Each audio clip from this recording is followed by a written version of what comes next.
everybody, it's Kateri. Hello, everybody. It's Owen. And welcome to Tarot Talk by the Soothsayer's Tea. Today, we are going to be discussing the Empress. Ooh, Yeah, I'm kind of excited for this card, I'm not gonna lie. I feel like we might get a little bit controversial even. maybe a little bit. So, Ooh. the Divine Feminine, some keywords is sensuality, fertility, nurturing, creativity, beauty, mom. This is the mom card. Sexiness. Sexiness. Yeah, fertility. Fertility means exactly what you think it is. It means Yeah. it's being fertile. Fertile. Fertile, is that the word the kids are using these I days? hope so. If not, I just God. start a trend. Do you know So, where you wouldn't find the Empress? A Mormon university. Soaking is not the Empress. so history-wise, there's not a terrible amount of history when it comes on the Empress. I think it's kind of straightforward. I think that the card is to kind of really dedicate itself to the divine feminine, whichever that means to you. hmm It's kind of like the creator. If we want to discuss like traditional gender roles, Listen, it's a we are woman. going to talk about the divine feminine, the divine masculine, and divine gender Mhm. in our feature episode this week. So be sure to check that out Actually, on Friday. not this week. It's gonna be a few weeks. We're saving that for the Is it? lovers. Yeah, Oh my god, yeah, we are. we are. Never mind, I'm silly. It's okay. Keep that in mind though. It's going to Check back in a happen. few weeks. It's going to happen. But we do want to set the expectation when it comes to the Empress and the Emperor. Even in decks where they rename them, they're still going to dedicate themselves to that gender binary that you don't have to subscribe to. But to a certain Yeah. extent, you have to also acknowledge that this is a valid representation of. hmm Like as a nine-binary person, as a non-binary person myself, um, I can recognize the importance of the divine feminine and the divine masculine, and I can see these traits and qualities within myself without necessarily subscribing to the human concept of gender. Yeah, exactly. I think that if we want to go into a few little parallels there, like with the fool who's completely genderless, and then the lovers that has every gender mashed together. Um, there is a hmm place for everybody within tarot. I just want to set the expectation because I know there can be somewhat, I don't want to say controversy, but I think sometimes people can kind of stick Turfs. turfs. Yeah, you don't want to get turfy about it, but you also don't want to stick your nose up at the divine masculine and feminine Feminine. is like Yeah, barbaric. I think that it's a lot exactly. more nuanced than that. So the Empress is going to represent that. And when we say representing the divine feminine, we do not mean in the case of actual human gender roles or human gender. It's its own kind of thing altogether. Yeah, I want to set that expectation now, and I want you to keep this in mind throughout this episode and throughout all future episodes. Divine gender and human gender are completely different concepts. They relate to each other, but they are not the same thing. Yeah, they're two very different things. And I think that we're going to definitely go deeper in future episodes and we're going to have some resources for people because we are very much so an exclusive podcast.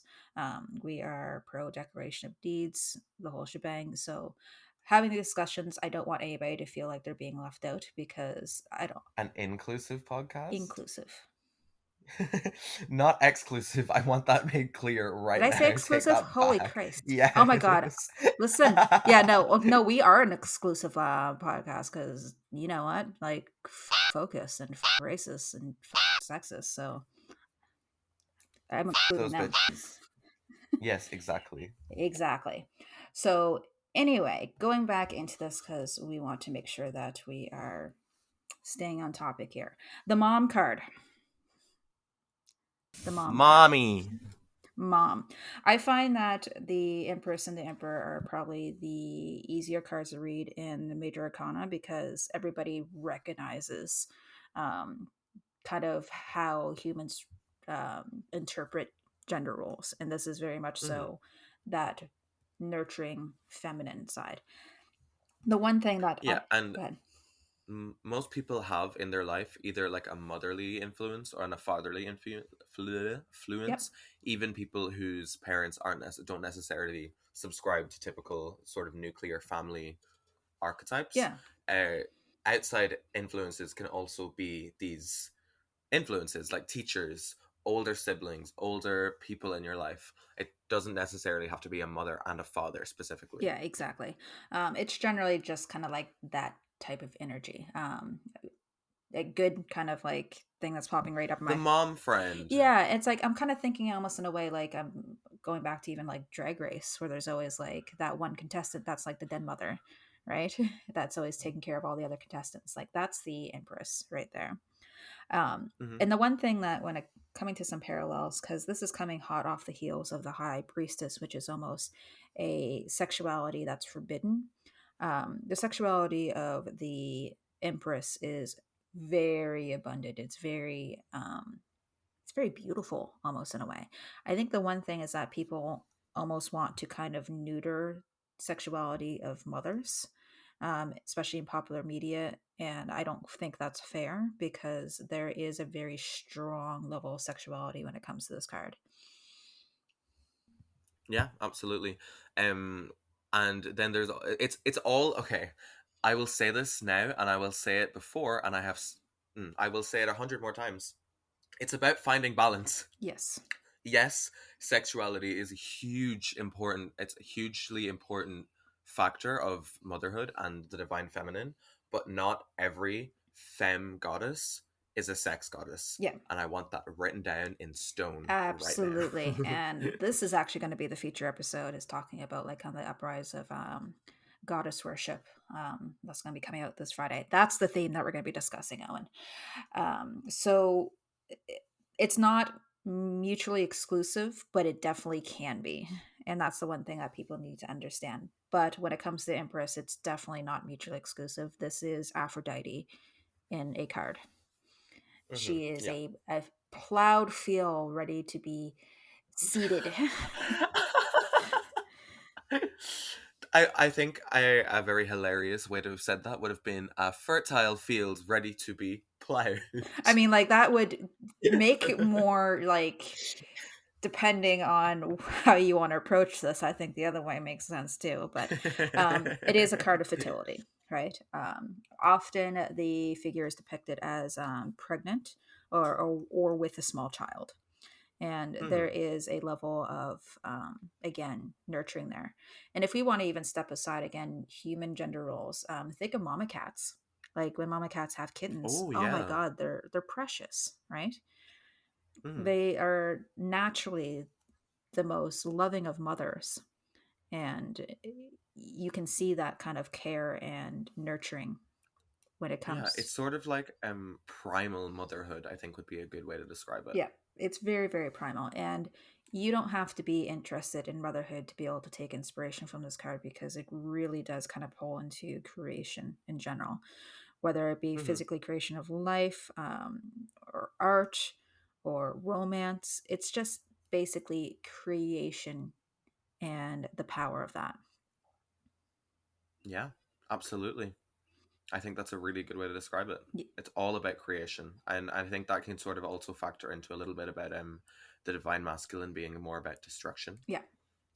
But that's another episode. And again, yeah, we can discuss that very, very shortly. That you guys will listen to next week. But Hmm. it's a card of creation. It's almost like the concept of if you're like plant husbandry, if you are a herbologist and you like to plant um, like plants. If you like to take a seed, congratulations, you're kind of really representing the Empress there because it's the concept of planting a seed and nurturing that sapling into something that will grow into basil that you can eat.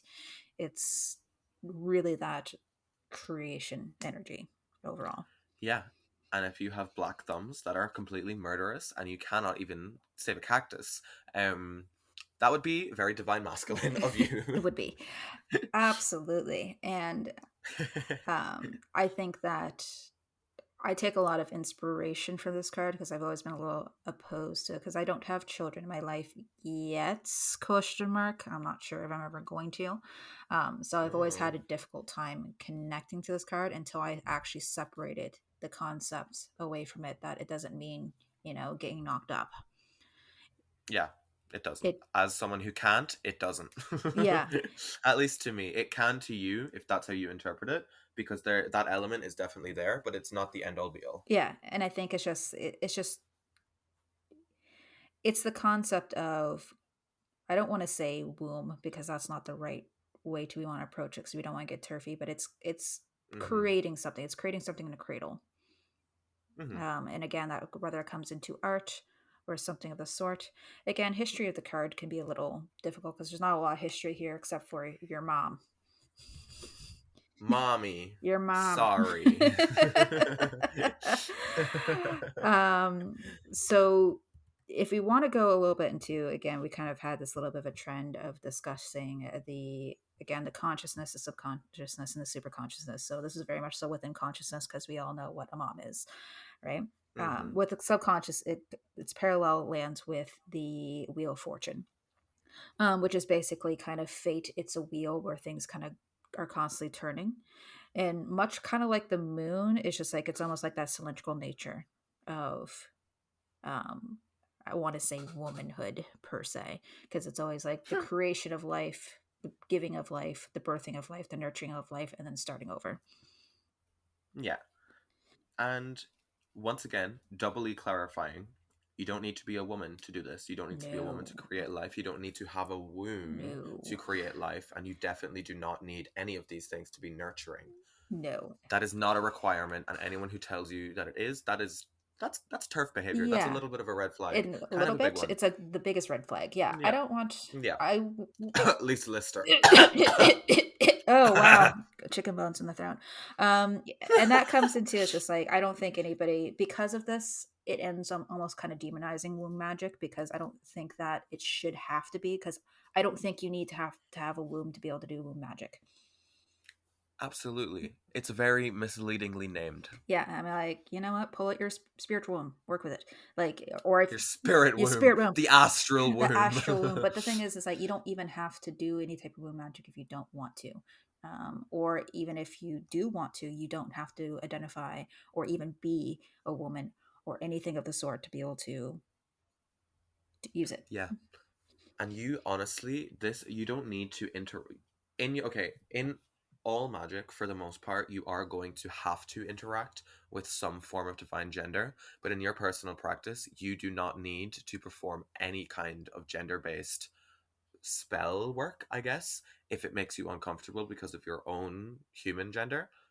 That's it's up to you. It really is. It's pick and choose. Yeah, I personally, I this one's kind of weird and kind of funny because I am non-binary, but I incorporate a lot of the divine gender in my yeah, practice, and I feel like I've spoken to a lot of other non-binary and trans people, and I found that it's either very much one or the other. It's just a really funny like anecdotal comparison I've noticed. Either if you are like struggling with your own gender as a human, it can either be very, very helpful to work with divine masculine, divine feminine, and the divine binary, yeah, if that's how you want to talk about it. Or it can be the exact opposite. And you personally just need to figure out what's best for you. And that does not mean that I'm telling you to take the Empress and the Emperor out of the deck because you don't want to work with the divine masculine feminine. I'm sorry, but that is actually not an option. yeah. And it comes into is that I don't think anybody, regardless of their gender identity, should have to avoid these things either. I don't think that, like, if you are deciding to work with a divine gender in any way, shape, Hmm. or form, it should not necessarily affect your gender identity in any way, shape, or form. And this comes into No. almost like toxic femininity and toxic masculinity. You'll see men out there that won't touch anything feminine. And it comes into, I'm going to frankly say it, if you are not within the gender binary, but you won't touch anything within the gender binary, that can be a level of toxicity as well. You're allowed to explore these things and be comfortable with these things. You don't have to be uncomfortable because you feel like you have to do a certain thing to be more valid, if that makes any sense. You can Hmm. do whatever the hell you want, is what I'm trying to tell people. Just whatever comes to any type of your gender identity at all, just don't be toxic about it. Yeah. And that comes into, let's go back to what we're discussing, the real fortune, which is the concept of cycles, right?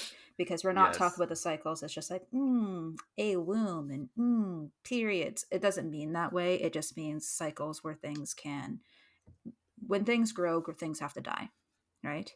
And that is the divine feminine in its kind of its concept. There is that it's cycles, it's coming and it's going. And that's why a lot of people kind of, I say a lot of people, but a lot of men specifically are afraid of the divine feminine because it does have death along with the life. Yeah. It's very all encompassing when it comes to the cycle of life and death. It's not I don't know how to put this. It's not just about life, if that makes sense. It's there is sadness in this too, and it can mean um certain things that aren't great. Yeah. But you go. I don't want to continue. I don't know where I'm going with No, this. I no, had a it's fair. I whole think it comes into it's just that yeah. the Empress, and it's very much of the earth. It's very deeply rooted into earth, and the earth again can grow the most beautiful trees, but it also has the deepest rot. It's going to have this Hmm. cycle to it, and you shouldn't be afraid of that. Cycles are not a bad thing. The next parallel when it comes to it is the star, which is again that infinite hope and that infinite, again, it kind of this divine inspiration when it's coming from the star. Anything to do with newness and nurturing and creation, it's always going to be an inspiration of some sort. I really do love the Empress because I think that everything that's almost beautiful about will power and kind of the creation of willpower is kind of dedicated within the Empress itself. Yeah. I personally also love the Empress. Despite being born AMAB and currently being somewhere else on that spectrum, I actually lean very heavily towards the Empress and the Divine Feminine more so than the Divine Masculine.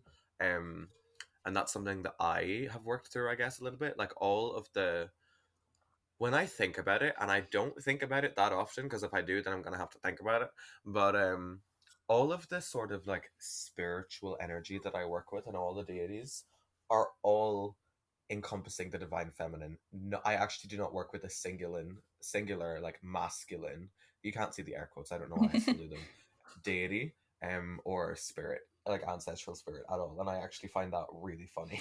But I also feel like that is due to the fact that like throughout history in my family, um all of the women in my family have been the sort of like I guess matriarchs, obviously if they're the women of the family, but they've been the sort of spiritual matriarch as well, and they've been sort of in control spiritually, whereas the men and like their husbands and their sons not so much. The only reason that I, and this is a little bit of a funny personal detail, the only reason that I am being basically like taught the way I am is because I'm an only child with no sisters. Yes, And also default. because yeah, and even my mother only has a brother, like one brother, and she isn't as interested as I am, and so my grandmother was just like, okay, guess I have to settle. Okay. Um and that's where we are today. Well, there you go, right? And I think that again, I don't want to give the impression that women are naturally better at magic because that's not the case in Hmm. any way, shape, or form. I think that people who are comfortable with the divine feminine can tap into a deeper power, but that doesn't necessarily mean like, oh, the people with vaginas and vaginas only. We're talking like if you feel connected with the divine feminine, you're actually going to find a level of magic that is different. Not necessarily more powerful, but it's going to be more different than the magic that you see with the Emperor, which I consider more almost like a ceremonial style of magic. Very power hungry, Yeah. which is honestly is fantastic. I love it. Again, the Empress is very much so of the earth. Well, the Emperor, and that's that parallel there. That Emperor is very much so. It's heady. It's very cerebral. Is the Oh my god. Heady. Never ever say that word in my oh my presence gosh. ever again. Heady. I don't even know if I want to know. I don't either, but it just sounds so vile.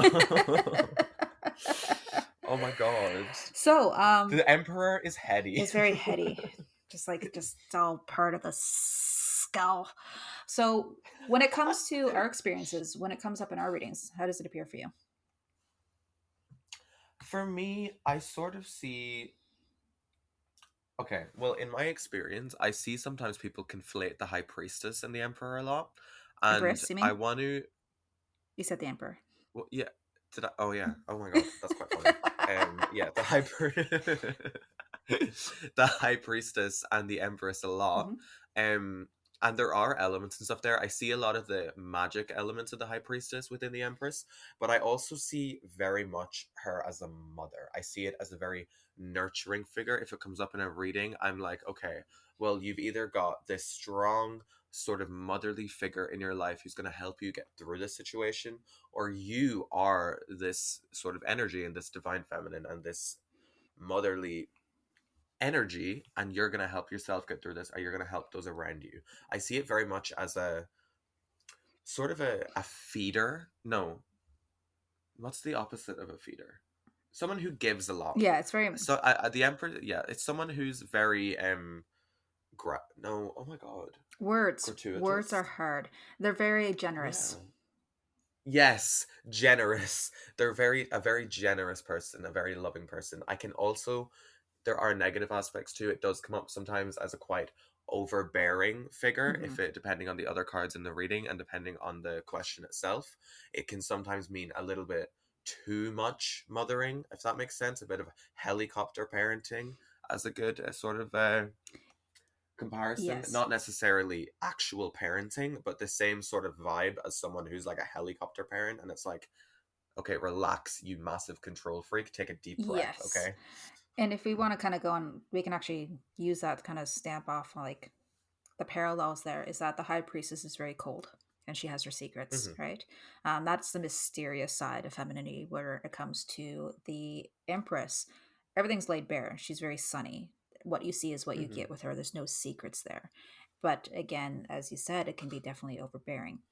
And we'll discuss the parallels between the emperor and the magician in the next episode of Tarot Talk. But when if you're getting confused between the high priestess and the empress, is that the high priestess is very much so that cold version of femininity. It's almost like if there's any sex associated with the high priestess, it's for her own gain. It's almost to Mm-hmm. manipulate, which is not necessarily a bad thing because let's be real, it's fun. But when it comes to, Let's be real. We've all been we've there. all done that, right? Well, it comes to, it's like almost like the again, the Madonna horror complex, right? Where the Empress is very much so the Madonna, right? There's a lot of respect put on her because she is that mother. She is that very full of life, very controlling type of energy. Um, and again, it can turn out badly. When it comes up for me, it's usually going to be one, two things. It's either going to be a helicopter type situation where um, not in the way that the emperor is like controlling for the sake of power. The empress is controlling for the sake of being overly concerned. You did it too. You said the emperor. Whoops, the empress. I'm sorry, but the empress is It's very okay. much so like again that card that is very either it's either highly controlled or highly nurturing, and um, there's positives and there's negatives to this card, right? Because you can overwater a cactus. I did that recently. Oh no, technically I underwatered the cactus. What happened was my friend moved out of the country and she gifted me her cactus, but I was not in the country, and so my other friend had it while I was gone. And when I got it from her, it was like jelly. Like the cactus wobbled. And one of the nights I was like there wasn't much I could do to save it, and so I just sort of left it sitting in the very small amount of sunlight that I get in my apartment. And one of the nights it started gushing and I was like I was disgusted. I heard like a pop, like not like a popping noise, but like a whoosh. And I was like, my did my cactus just give birth? What the fuck is this? Oh my god, that's terrible. And the best way, it's just like rest in peace, poor cactus. So, Anyway. pop culture connections. Pretty much like any mom Oh. ever. Mm-hmm. Any mother, including sometimes the bad ones, like Mother Gothel from Tangled. Yes. That will be sort of the negative side, where I was talking earlier about being overbearing, controlling, sort of, I don't want to say evil, but kind of evil. Yeah. At least to you. Because again, mothers, even in their best of days, they can kind of get up, be like, "I raised you, so I own you," right?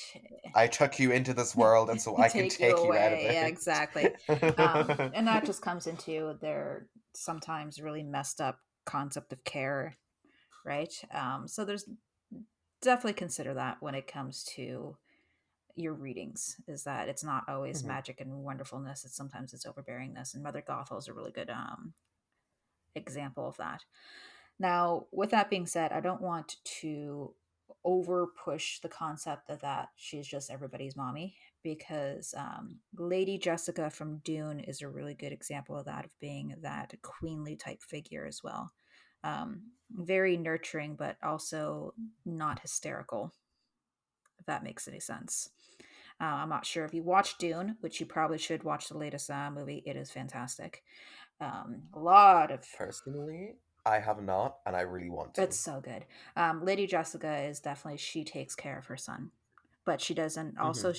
but it's not in a way that is like motherly. She's teaching him to grow in this war Hmm. zone. Who's her son? Um, Actor?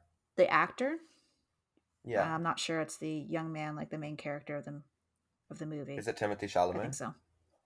Oh my god, okay, because he's the only reason I want to watch the Okay, well you should. movie. But yeah, so that's his the mother character in the movie, and Hmm. it's very much so like I don't want anybody to necessarily think that, let's be realistic. I don't think anybody has, well, I shouldn't say this. Maybe I'm like projecting here. Everybody's can kind of see their mother as almost like an annoying, kind of overbearing figure, but we don't want always to um, kind of compartmentalize that. Think Lady Jessica is a really good leader, and that's a good example. But if we want to go into Yeah. a little more of a modern one, you have a really good take, which is actually not really a mom at Yeah. all. No. Mhm. Oh, for anyone who couldn't tell, I am in fact still sick. But I personally, I quite love this, and I came up with it very quickly, and I'm very proud of it. Mhm. But Aunt May from Spider-Man, and I'm Yes. not talking about the old Aunt May. I'm talking about like Tom Holland's Aunt May, the very Yes. sort of like powerful, not controlling, but in control, Yes. sort of sexy as well. A little bit of that sexuality aspect and fertility.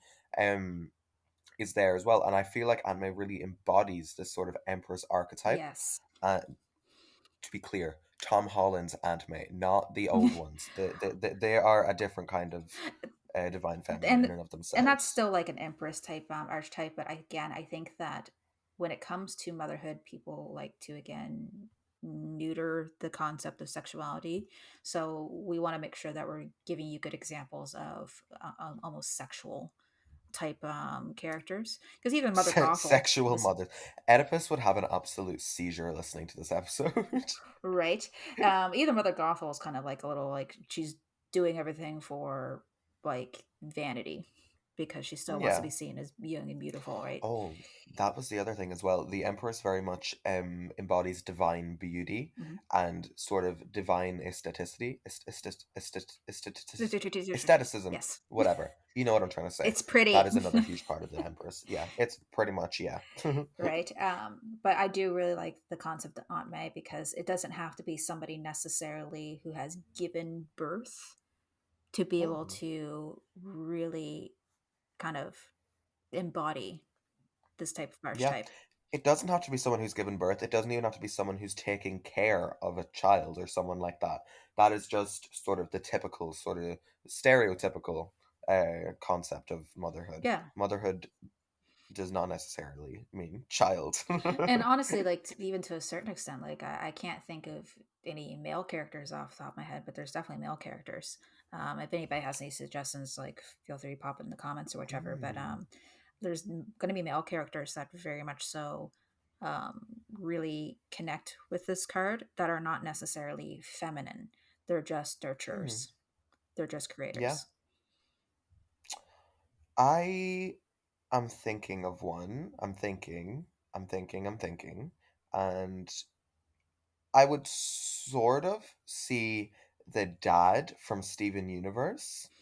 Um, Not the best example, but there are definitely aspects of the Empress there in terms of the very nurturing, not emotional, but kind of emotional. Um, that those sort of aspects are definitely there. Not all of them, but you can sort of see where I'm going with this if Yes. you want to draw your own pop culture connections and connotations, um, to help you remember this card Ex- because it's not all women. yeah, exactly. And I think that I have not watched Steven Universe yet, but I'm also thinking like the professor from Powerpuff Girls, who's like great at the girls, Yes. and but he's very much so Oh like my God, worried about the yes. girls, and he's constantly like treating them, and he's just like he's very much so that nurturing type parent. Yeah, absolutely. So I don't want anybody to think that it's just like, oh, only chicks allowed. It's just like, no, there's definitely, and again, a good, Gender, human gender does not factor into the yeah. Empress. And I, It's not a, yeah. and I think I've mentioned it earlier. Like when I watch Drag Race, you can always tell who the den mothers are in the in the room, right? And it, like that, Hmm. that's just uh, a great celebration of all gender identities in that show. So it just kind of goes into it doesn't necessarily have to be feminine. It just means nurturing. But there is the thing is that if you are subscribing to a very feminine, sorry, very like nurturing and creative type of case, that is a divine feminine in its own right, and it's okay to acknowledge that. Yeah. And with that, I think we are done. I think we're Do you have anything else to say? Any further comments or no, questions? I think it's good. Honestly, I'm not going to go too far out on an outro. The link's in the description. That's going to send us to all of the Soothsayers Tea social media, including our own personal social medias, which has access to our websites where you can get personal Hmm. readings from us. Yep. I have been Owen on Kylock. And this is Kateri. Yeah. We will see you all on Friday. Bye. Goodbye.